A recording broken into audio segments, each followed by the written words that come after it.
Paz de Cristo, estimados hermanos. Es un placer para mí que nuevamente puedo grabar este video con el propósito de compartirles la lección número 2 del expositor discipulado contemporáneo, el llamamiento radical de Jesús, sígueme. Y la lección número 2 es una lección que tiene que ver con un tema también muy importante que podemos desarrollar desde la prédica que Jesús desarrolló en su ministerio terrenal.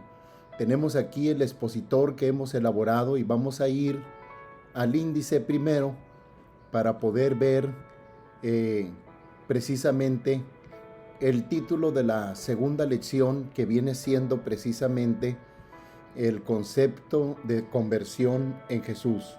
Vamos a estudiar el concepto de conversión en Jesús.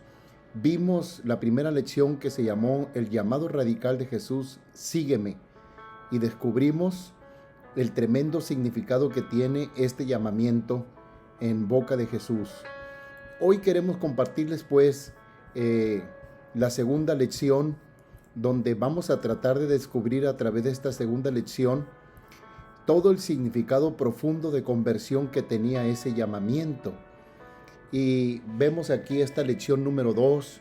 El objetivo de aprendizaje que hemos anotado en esta lección es que buscamos que quienes estudian esta lección, todos los que participen de esta lección, busquen o logren comprender la conversión como el nuevo nacimiento, que es obra del poder regenerador del llamamiento divino de Jesús, que es espíritu y es vida.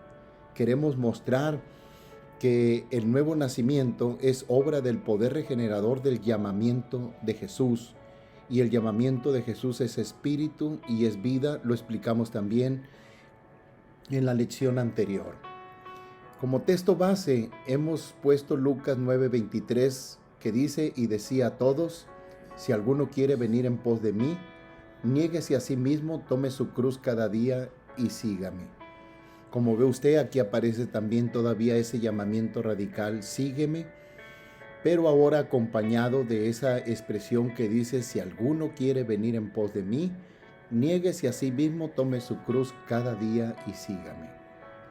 Vimos pues en la lección anterior el imperativo sígueme, que en boca de Jesús es mucho más que un simple término. Es un poderoso llamado divino a seguirle a Él en una vida nueva. Es seguir sus enseñanzas, su vida ejemplar, pero no como una simple imitación de su conducta, que una imitación de la conducta de otra persona es algo externo. No, sino como una vitalidad poderosa que, impartida por su palabra, grabada, sembrada en nuestro corazón, ese llamamiento sígueme en el corazón, impartido o sembrada por su palabra en nuestro corazón y por su espíritu, nos otorgan un poder extraordinario para vivir una vida nueva. Entonces, el llamamiento sígueme es mucho más que un simple vocablo o un llamado a una imitación, sino una poderosa semilla que queda sembrada en el corazón para vivir una vida nueva, porque el Espíritu Santo que va en esa semilla la hace germinar, dando fruto para una vida nueva. Es un llamamiento pues eficaz, poderoso, que Jesús extiende a sus discípulos. Y ese llamamiento no solamente fue cuando Jesús desarrolló su ministerio terrenal, también nos afecta a nosotros, nos llega a nosotros. Esa es la única explicación que puede dársele a que nosotros lo hemos abandonado todo, los placeres de este mundo, la vanagloria de esta vida, la vanagloria de los ojos, los placeres mundanales, las concupiscencias que tenían esclavizada nuestra conducta, nuestros valores. Todo eso se rompió porque escuchamos este llamamiento divino, quedó plantado en nuestro corazón por la palabra, el poder de la palabra y el espíritu que hicieron que brotara un fruto digno de arrepentimiento, de una vida nueva, y aquí estamos. Eso es lo que nos hace discípulos de Jesucristo, este llamamiento poderoso. Pero este llamamiento produce una conversión. Y para ello, para comprender más a profundidad este poderoso llamamiento a la conversión, a través de este llamamiento, sígueme, vamos a ver lo que tiene como trasfondo este significado de la conversión en el Antiguo Testamento. En el Antiguo Testamento, el llamado profético, el trabajo, la tarea principal, el ministerio principal del profeta era el llamamiento a la conversión. Y los profetas lo hacían con un vocablo hebreo que se pronunciaba sub, S-U-B, sub, que enfatizaba dos aspectos importantes de la conversión. El primero de ellos enfatizaba el cambio de conducta externa y práctica, es decir, la vida práctica externa que se miraba en las actitudes y conducta de la persona, que ya no practicaba lo malo, sino que hacía lo correcto. Pero el segundo énfasis de este término enfatizaba un cambio interior de la persona. El primero era un cambio exterior, pero también enfatizaba un cambio interior. Y este cambio interior concuerda más con un término que lo vamos a ver después en el Nuevo Testamento, que habla de la experiencia de arrepentimiento, pero que es producido desde adentro. Este arrepentimiento era un deseo intenso, interno de la persona, que brotaba desde dentro, desde el corazón y de la mente de la persona. Era un deseo intenso de reformar la vida. Brotaba de un cambio total de manera de pensar, pero también de manera de sentir las cosas, de experimentarlas. Estos dos aspectos de la conversión del mensaje profético nos muestran dos dimensiones esenciales de una genuina conversión: abandonar el pecado que transforma la conducta del individuo. O sea, es una transformación de la conducta, la persona abandona lo malo, pero eso es externo. Pero también tenía otra dimensión, traía una nueva manera de pensar, que esto sustentaba un cambio interior, un cambio de vida conductual, pero que venía desde adentro. Incluía no solamente la conducta, sino las emociones. Los deseos eran transformados, el propósito de la persona, los pensamientos, la manera de entender las cosas.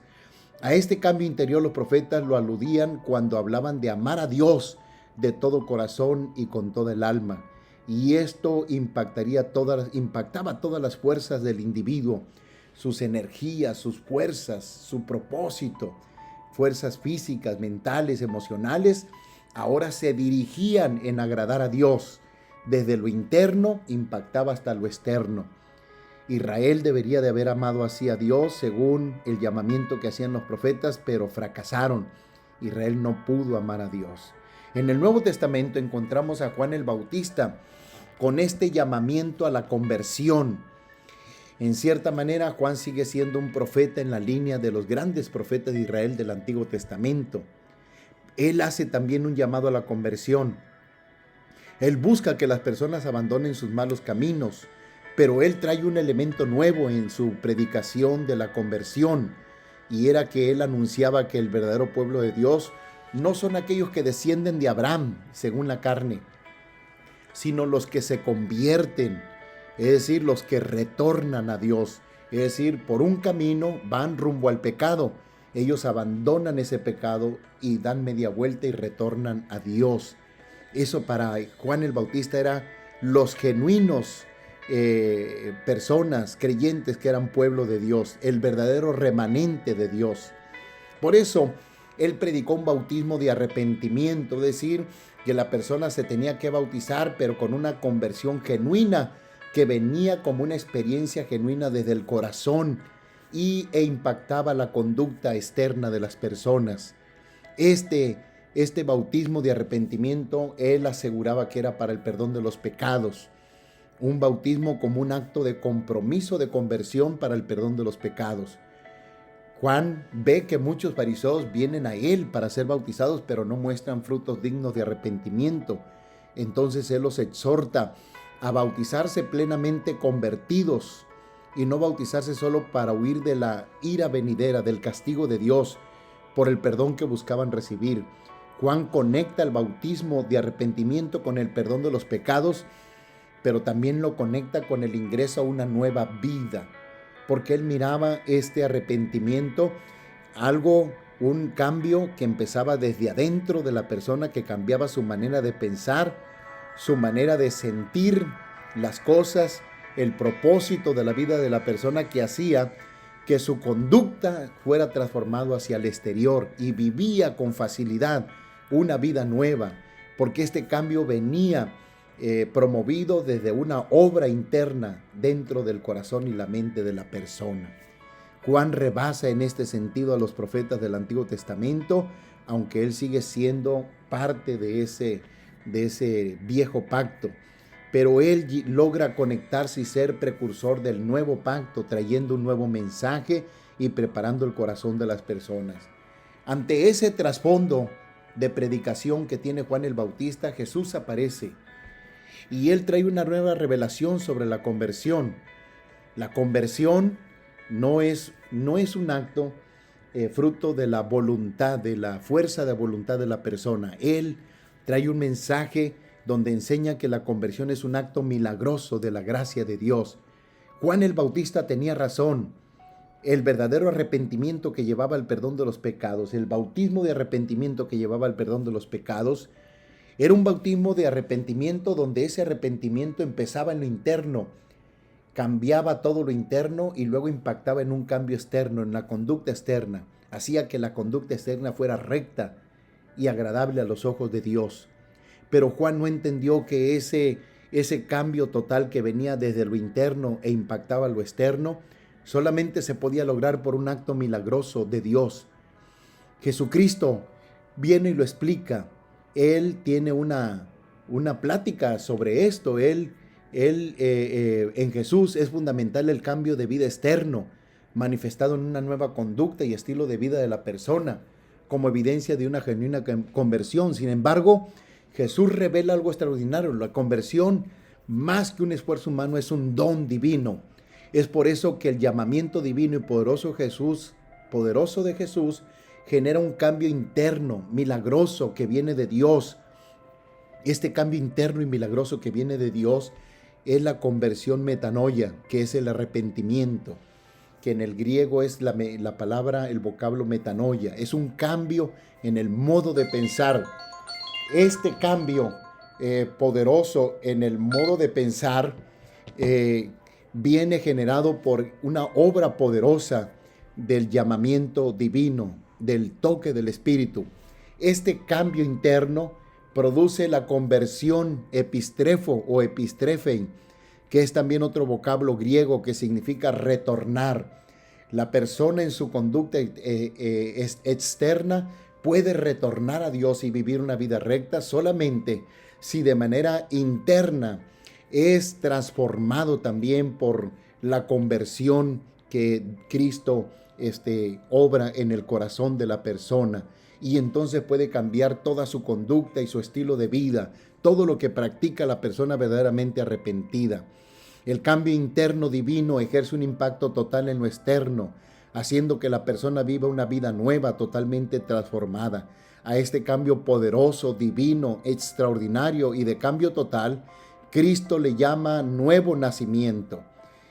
En este inciso B, por ejemplo, de esta parte, donde Jesucristo revela precisamente la obra milagrosa en la que consiste el nuevo nacimiento, la conversión como nuevo nacimiento, también Jesucristo explica que es el requisito de entrada al reino. Así que la entrada al reino es un acto milagroso de Dios. Jesús mismo explicó este acto milagroso de la gracia de Dios, es decir, la conversión como nuevo nacimiento, como una obra regeneradora del Espíritu Santo. Cuando platicó con Nicodemo, él le dijo: de cierto te digo, que el que no naciere de nuevo no puede ver el reino de Dios. Respondió Jesús de nuevo otra vez a Nicodemo y le dijo: el que no naciere de agua y del Espíritu no puede entrar en el reino de Dios. Jesús le tuvo que explicar a Nicodemo que el nuevo nacimiento era un acto milagroso que venía del cielo, que venía de arriba, y que nadie puede ver el reino de Dios si no experimenta ese acto milagroso. Por otro lado, también sin ese acto milagroso no se puede entrar en el reino de Dios. No se puede ni ver ni entrar en el reino de Dios. En un momento dado, Jesucristo le llama a nacer de arriba y en un segundo momento le llama a nacer del agua y del Espíritu. Así es que Jesús le explicó a Nicodemo realmente que el nuevo nacimiento, la conversión total, era un acto milagroso de Dios para poder entrar en el reino de Dios. Era un requisito de entrada. Y esto significa que la persona convertida genuinamente entra a la esfera de Cristo recibiéndole como su Señor. Eso es entrar en el reino de Dios. Aceptar a Cristo como su Señor, como el solo soberano de su vida, como el que gobierna su propia vida, la vida del ser humano. Y entonces la autoridad de Cristo se convierte en la guía de la persona.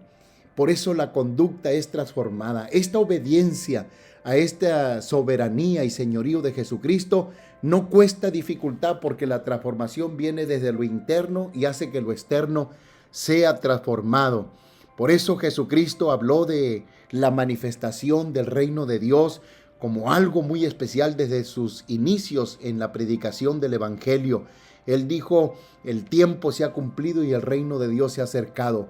Arrepentíos y creed en el Evangelio. Cristo estaba con esto señalando que Él venía a formar un nuevo grupo, un nuevo pueblo, un pueblo que ahora verdaderamente lograría vivir bajo su señorío, bajo su soberanía, bajo su autoridad, y con ello vivir una vida nueva, cosa que no había logrado el pueblo de Israel, porque ellos pretendían amar a Dios con todas sus fuerzas y servirle con todo su corazón, pero era un esfuerzo humano basado en la fuerza de voluntad, en un esfuerzo del entendimiento de sus pensamientos, pero sin la ayuda del Espíritu Santo. Ahora, con Cristo, Cristo revela que para entrar en la esfera del reino de Dios y vivir una vida nueva, se necesita el toque del Espíritu, la morada del Espíritu en el corazón y la plantación de ese llamamiento poderoso de su palabra en el corazón de la persona, que traen como fruto desde lo interno hacia lo externo una vida nueva,